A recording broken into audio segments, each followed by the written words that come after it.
Bones, jo sóc en Raül. Jo sóc el Víctor i estem de residència aquí a la Unió amb el projecte Rel i Grapa.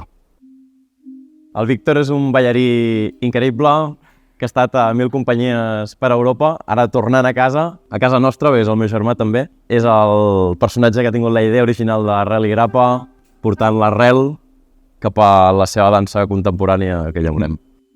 I el Raül és el meu germà gran, és un percussionista de l'hòstia i com necessitava música el vaig convidar a que cuidés la composició musical de Rel i Grapa.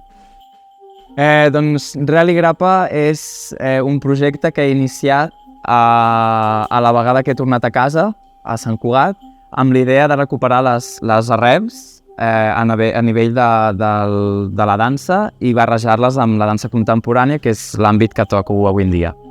Aquesta és la primera vegada que col·laborem com a professionals i... En una creació, no? Sí, una creació pròpia.